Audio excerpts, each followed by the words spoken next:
आज नवम श्रेणीर बांगला बोइয়ের একটি গল্প নিরুদ্দেশ।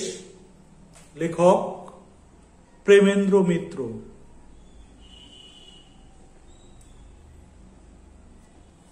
শুরু করছি। দিনটা ভারী বিশ্রী। শীতের দিনে বাদলার মতো এত অস্বস্তিকর আর কিছু বোধহয় নাই। বৃষ্টি ঠিক যে পড়িতেছে তাহা নয়, কিন্তু মেঘাচ্ছন্ন আকাশ ও ম্লান পৃথিবী কেমন মৃতের মতো অসাড় হইয়া আছে।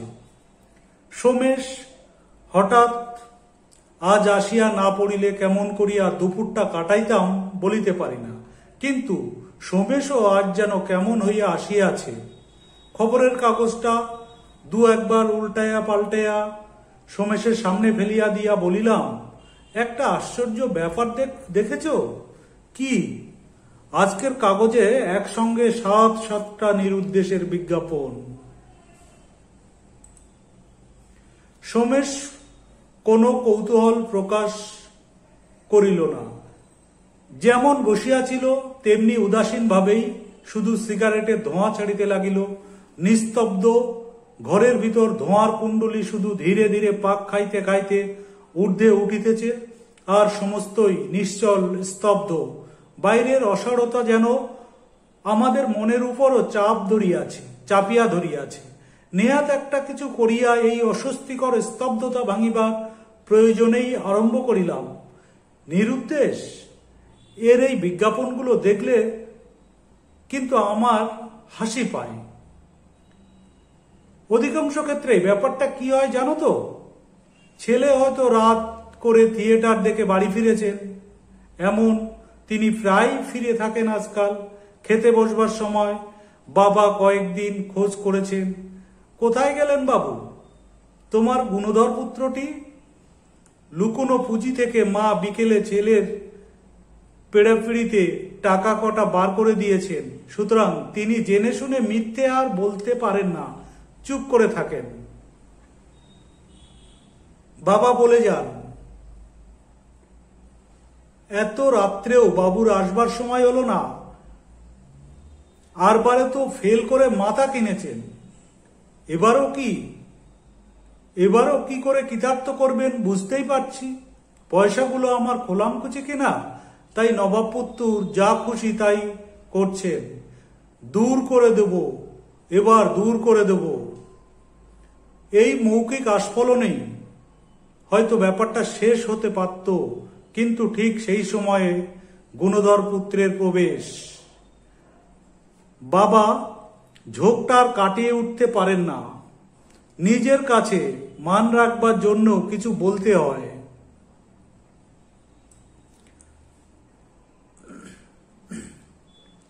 কতটা রাগ দেখানো উচিত ঠিক করতে না পেরে বলার মাত্রাটা একটু বেশি হয়ে পড়ে। শেষ পর্যন্ত বাবা বলেন, এমন ছেলের আমার দরকার নেই, বেরিয়ে যা। অভিমানী ছেলে আর কিছু না হোক, পিতৃদেবের এই আদেশ তৎক্ষণাৎ পালন করতে উদ্যত হয়। মা কোন দিক সামলাবেন বুঝতে না পেরে কাতরভাবে শুধু বলেন, আহা, খাওয়া দাওয়ার সময় কেন এসব বলো তো? পরে বললেই তো হতো। বাবা এবার মার উপর মারমুখী হয়ে ওঠেন। তোমার আস্কারাতেই তো উচ্ছন্নে গেছে, মাথাটি তো তুমিই খেয়েছো আদর দিয়ে। মা আঁচলে চোখ মোছেন। ছেলে বিশাল পৃথিবীতে নিরুদ্দেশ যাত্রায় বেরিয়ে পড়ে। পরের দিন ভয়ানক কাণ্ড। মা সেই রাত থেকে দাঁতে কুটি কাটেননি। আজকের দিনও বিছানা থেকে উঠবেন মনে হয় না। বাবারও হয়তো রাত্রে ঘুম হয়নি, কিন্তু সে কথা প্রকাশ করবেন কোন মুখে? গৃহিণীকে ধমক দিয়ে বলেন, মিছিমিছি প্যান করো না, অমন ছেলে যাওয়াই ভালো। মার কান্না আবার উচ্ছ্বসিত হয়ে ওঠে। বাবা এবার দাঁত খিচিয়ে বললেও নিজের মনের আশার কথাটাই বোধহয় জানান। তাও গেলে তো বাঁচতাম, এই বেলা দেখো সুরসুর করে আবার ফিরে আসবে। এমন বিনি পয়সার হোটেলখানা পাবে কোথায়?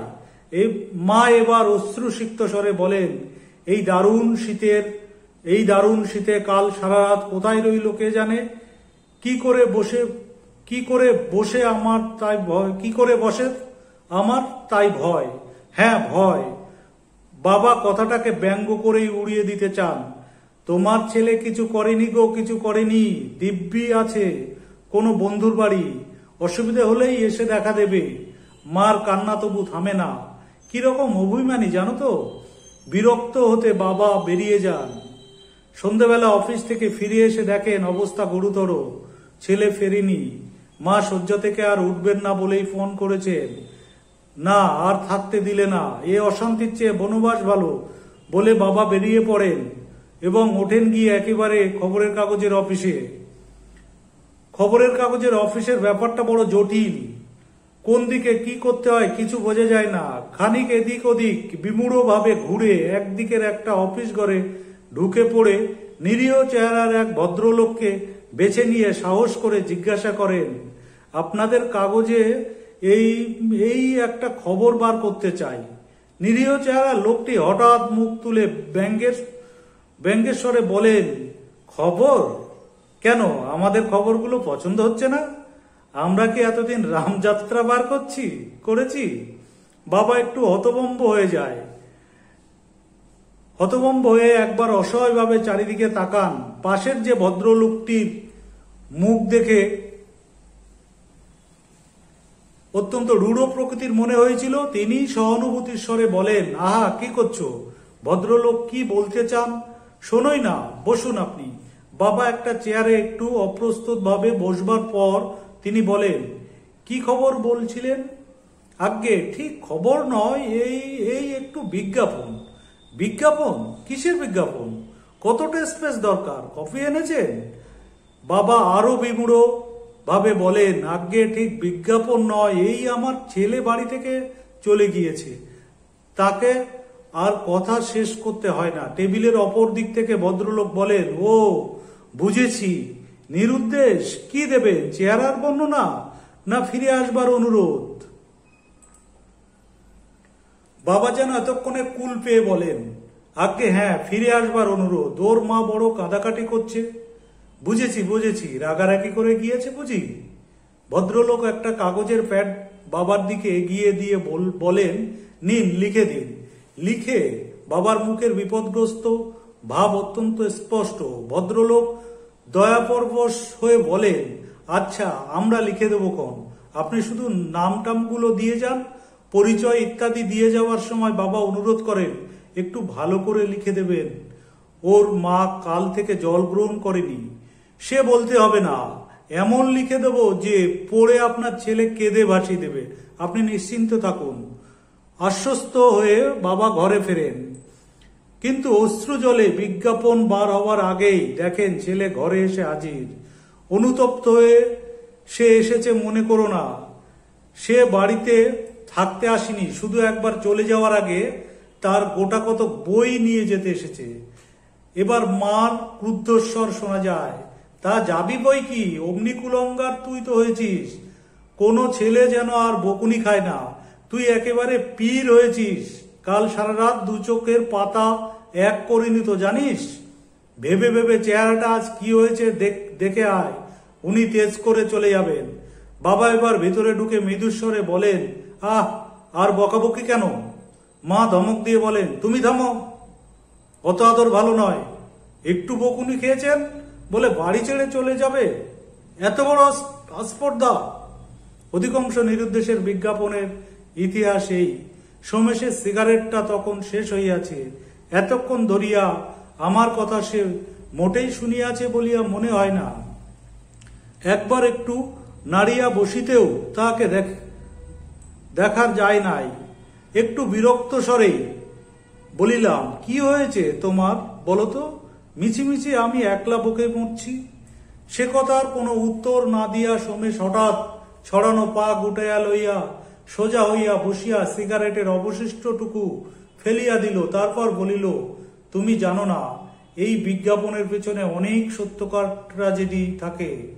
তা থাকে যে আমি অস্বীকার করছি না। কখনো কখনো সত্যি যে যায় সে আর ফেরে না। সোমেশ একটু হাসিয়া বলিল, না, তা বলছি না। ফিরে আসারই ভয়ানক একটা ট্র্যাজেডির কথা আমি জানি। আমি উৎসুকভাবে তার দিকে চাইয়া বলিলাম, তার মানে? শোনো বলছি। আমি উৎসুকভাবে তার দিকে চাইয়া বলিলাম, তার মানে? শোনো বলছি। বাইরে এতক্ষণে বৃষ্টি আবার আরম্ভ হইয়াছে। কাচের শাসির ভিতর দিয়ে বাইরে রাস্তাঘাট ঝাপসা অবাস্তব দেখাইতেছে। মনে হইতেছে আমার যেন সমস্ত পৃথিবী হইতে বিচ্ছিন্ন হইয়া গিয়াছি। আমরা যেন সমস্ত পৃথিবী হইতে বিচ্ছিন্ন হইয়া গিয়াছি। পুরনো খবরের কাগজের ফাইল যদি উল্টে দেখো তাহলে দেখতে পাবে বহু বছর আগে এখানকার একটি প্রধান সংবাদপত্রের পাতায় দিনের পর দিন একটি বিজ্ঞাপন বেরিয়েছে। সে বিজ্ঞাপন নয়, সম্পূর্ণ একটি ইতিহাস। দিনের পর দিন ধারাবাহিকভাবে পড়ে গেলে সম্পূর্ণ একটি কাহিনী যেন জানা যায়। মনে হয় ছাপার লেখার সত্যি যেন কান পাতলে কাতর আর্তনাদ শোনা যাবে। সে বিজ্ঞাপন অবশ্য নিরুদ্দেশের। প্রথমে দেখা যায় মায়ের কাতর অনুরোধ ছেলের প্রতি ফিরে আসবার জন্য, অস্পষ্ট আড়ষ্ট ভাষা, কিন্তু তার ভিতর দিয়ে কি ব্যাকুলতা যে প্রকাশ পেয়েছে তা না পড়লে বোঝা যায় না। ধীরে ধীরে মায়ের কাতর অনুরোধ হতাশ দীর্ঘশ্বাসের মতো খবরের কাগজের পাতায় যেন মিলিয়ে যেতেও দেখা গেল। তারপর শোনা গেল পিতার গম্ভীর স্বর, একটু যেন কম্পিত তবু ধীর ও শান্ত। শোভন, ফিরে এসো, তোমার মা শয্যাগত। তোমার কি এতটুকু কর্তব্যবোধ নেই? শোভন এখন না এলে তোমার মাকে আর দেখতে পাবে না।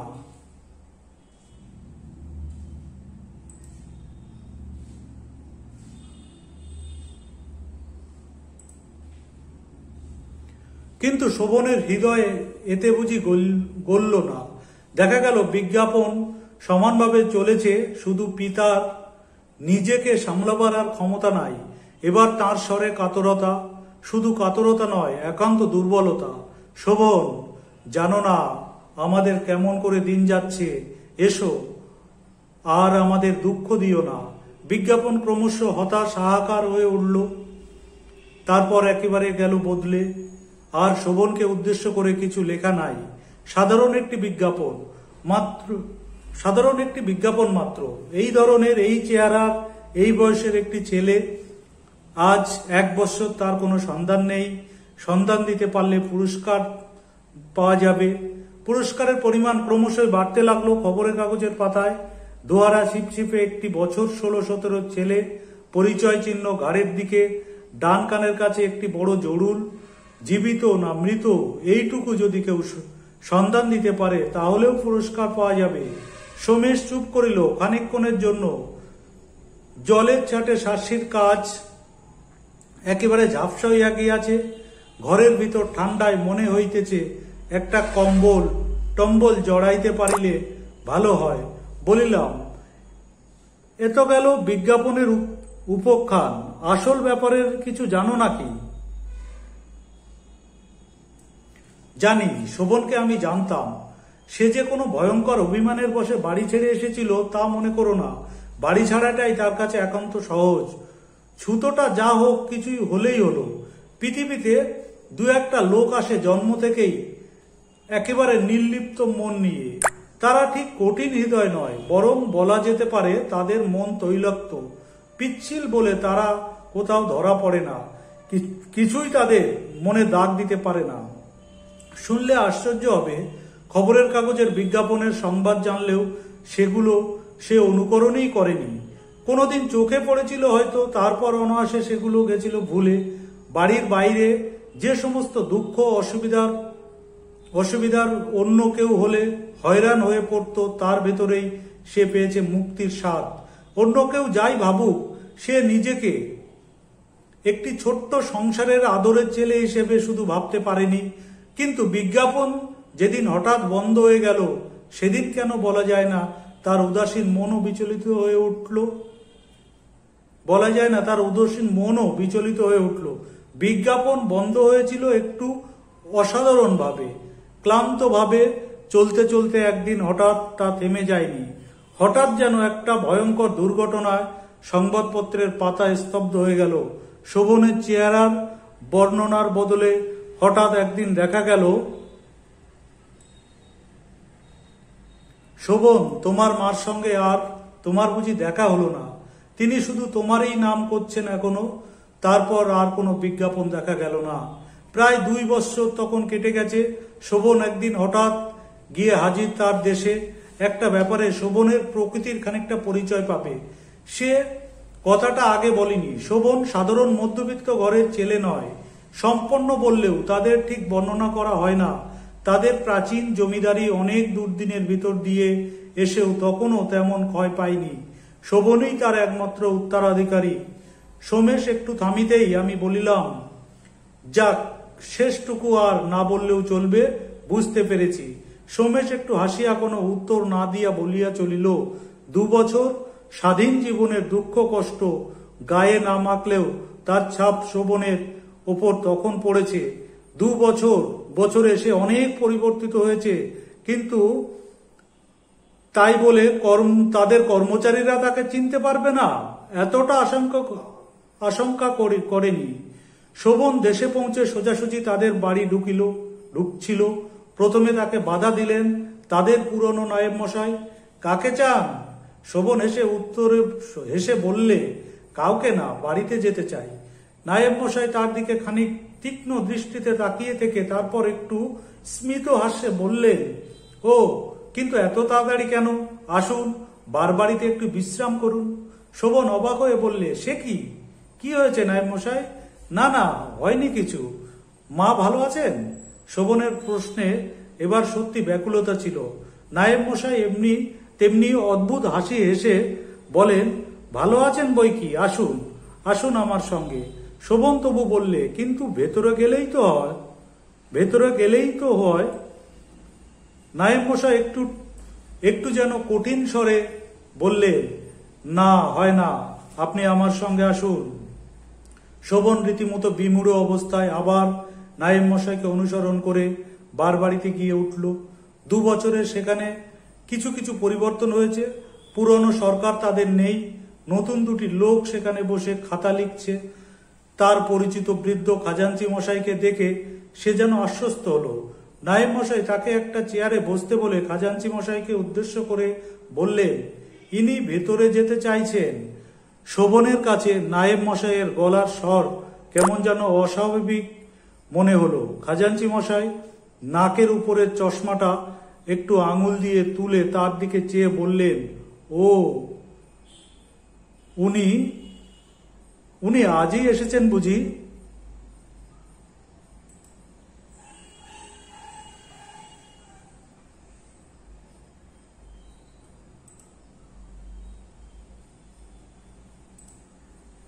হ্যাঁ, এইমাত্র। শোভন এবার অধীরভাবে বলে উঠল, আপনারা কি বলতে চান স্পষ্ট করে বলুন। মার কি কিছু হয়েছে? বাবা কেমন আছে? চারিধারের সব কটা দৃষ্টি তার উপর অদ্ভুতভাবে নিবদ্ধ। খানিকক্ষণ সকলেই নীরব। তারপর নায়েব মশাই বললেন, তারা সবাই ভালো আছেন, কিন্তু এখন তো আপনার সঙ্গে দেখা হবে না। এবার শোভন ক্রুদ্ধ হয়ে উঠল, কেন দেখা হবে না? আপনাদের কি মাথা খারাপ হয়েছে? আমি চললুম।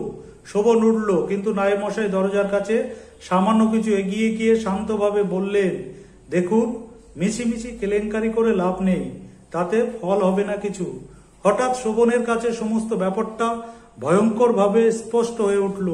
সে বিস্মিত ভীত কণ্ঠে বলল, আপনারা কি আমাকে চিনতে পাচ্ছেন না? সকলে নীরব। আমি শোভন, বুঝতে পাচ্ছেন না আমি শোভন? নায়েব মশাই এবার বললেন, আপনি একটু দাঁড়ান, আমি আসছি। পাশের ঘরে গিয়ে টেবিলের একটা ড্রয়ার খুলে তিনি একটা জিনিস এনে শোভনের হাতে দিলেন। তারই একটা পুরনো ফটো, সাধারণভাবে তোলা, এখন অস্পষ্ট হয়ে এসেছে একটু। নায়েব মশাই বললেন, চেনেন একে? শোভন বিস্মিত কণ্ঠে বললে, এ তো আমারই ফটো, দেখুন ভালো করে, আপনারাই মিলিয়ে।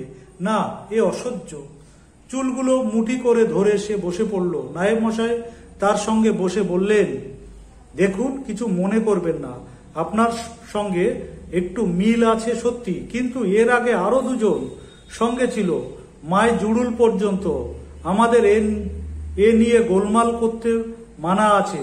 আমরা কিছু হাঙ্গামা করব না, আপনি এখান থেকে চলে যেতে পারেন। শোভন উদ্ভ্রান্তভাবে সকলের দিকে চেয়ে দেখল। সকলের দৃষ্টিতে অবিশ্বাস। কাতরভাবে বলল, একবার শুধু আমি মা বাবার সঙ্গে দেখা করব, আপনারা বিশ্বাস করছেন না? কিন্তু একবার আমায় শুধু দেখা করতে দিন। নায়েব মশাই হতাশভাবে হাতের ভঙ্গি করে বললেন, শুনুন তাহলে, 7 দিন আগে শোভন মারা গেছে। তার মৃত্যুর খবর আমরা পেয়েছি। শোভন এরপর কি করত বলা যায় না, কিন্তু সেই সময় দেখা গেল তার বাবা বাড়ি থেকে বেরুচ্ছেন। মানুষের সঙ্গে ঝড়ে ভাঙা গাছের যে এত দূর সাদৃশ্য হতে পারে, সাহিত্যের উপমা পড়েও কখনো তার মনে হয়নি। তার চলার গতিতে পর্যন্ত যেন ভয়ঙ্কর দুর্ঘটনার পরিচয় আছে। সকলে কিছু বুঝে উঠবার আগেই শোভন দৌড়ে ঘর থেকে বার হয়ে গেল। নায়েব ও কর্মচারীরা ব্যাপারটা বুঝে যখন তার পিছু নিলে, তখন সে বাবার কাছে গিয়ে উপস্থিত হয়েছে। বাবা! বৃদ্ধ থমকে দাঁড়ালেন। সে মুখের বেদনাময় বিমূঢ়তা শোভনের বুকে ছুরির মতো বিঁধল। বাবা, আমায় চিনতে পারছ? বৃদ্ধ স্খলিত পদে এক পায়ে গিয়ে আবার থমকে গেলেন। প্রবল ভাবাবেগে তাঁর বার্ধক্যের শিথিল মুখকে বিকৃত করে দিচ্ছে। তখন নায়েব মশাই ও কর্মচারীরা এসে পড়েছেন। বৃদ্ধ কম্পিত হাত তুলে কম্পিত স্বরে বললেন, কে? নায়েব মশাই শোভনের কাঁধে দৃঢ়ভাবে হাত রেখে বললেন, না, কেউ না। সেই সেবারের মতো এই নিয়ে 3 বার হলো। একজন কর্মচারী বললেন, আমরা আসতে দিইনি, হঠাৎ আমাদের হাত ছাড়িয়ে। বৃদ্ধ তাকে থামিয়ে বললেন, কিছু বলো না, চলে যেতে দাও। বৃদ্ধ শেষবার শোভনের দিকে কাতরভাবে চেয়ে আবার ঘরের দিকে ফিরলেন। শোভন স্তব্ধ হয়ে দাঁড়িয়ে রইল। নায়েব মশাই তাকে কি বলেছিলেন কিছুক্ষণ সে কিছু শুনতে পায়নি। কখন সে আবার বাড়িতে এসে বসেছে তাও তার মনে নেই। আচ্ছন্নতা তার কাটলো খানিক বাদে। ভেতর বাড়ি থেকে একজন কর্মচারী নায়েব মশাইকে এসে কি বলছে। নায়েব মশাই শোভন একটা কাজ নায়েব মশাই তাকে কি বলছেন ঠিক শোনা যাচ্ছে না। না, এইবার বোঝা যাচ্ছে। নায়েব মশাই এর হাতে অনেকগুলো টাকার নোট। কণ্ঠস্বরে তার মিনতি, শোভনকে একটা কাজ করতে হবে। বাড়ির কর্ত্রী মুমূর্ষ, ছেলের মৃত্যু সংবাদ তিনি শোনেননি, তাকে কিছু জানানো হয়নি। এখনো তিনি তাকে দেখবার আশা করে আছেন। সেই জন্যই বুঝি তিনি মৃত্যুতেও শান্তি পেতে পাচ্ছেন না। শোভনকে তার হারানো ছেলে হয়ে একবার দেখা দিতে হবে। মুমূর্ষের নিষ্প্রভ দৃষ্টিতে কোনো কিছু ধরা পড়বে না। হারানো ছেলের সঙ্গে তার সত্যি সাদৃশ্য আছে। মৃত্যু পথযাত্রীকে এই শেষ সান্ত্বনাটুকু দেবার জন্য জমিদার নিজে তাকে কাতর অনুরোধ জানিয়েছেন। তার এতে কোনো ক্ষতি নেই। নায়েব মশাই নোটের তাড়াটা শোভনের হাতে গুজে দিলেন। সোমেশ চুপ করিল।